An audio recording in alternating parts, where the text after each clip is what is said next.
അള്ളാഹുവിന്റെ ഹബീബ് സല്ലല്ലാഹു അലൈഹി വസല്ലമ തങ്ങളുടെ മദ്ഹ് മതിയല്ലോ ഒരു മനുഷ്യന്റെ എല്ലാ സങ്കടങ്ങളും മാറ്റാൻ. ഹബീബായ നബി സല്ലല്ലാഹു അലൈഹി വസല്ലമ തങ്ങളുടെ മദ്ഹ് മതിയല്ലോ ഒരാളുടെ രോഗം മാറാൻ. മദ്ഹ് മാത്രം മതി രോഗം മാറും. ഇല്ലേ? അല്ലാഹുവിന്റെ ഹബീബായ നബിയുനാ റസൂലുള്ളാഹി സ്വല്ലല്ലാഹു അലൈഹി വസല്ലമ തങ്ങളുടെ മദ്ഹ് നീ പാടിയാലും പറഞ്ഞാലും എത്ര മനോഹരമാ.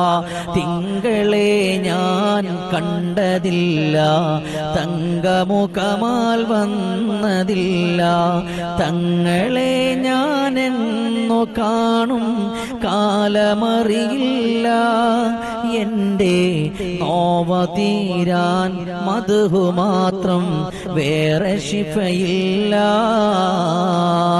എല്ലാ സങ്കടങ്ങൾക്കും എല്ലാ വേദനകൾക്കും എല്ലാ ദുഃഖങ്ങൾക്കും ഖൽബ്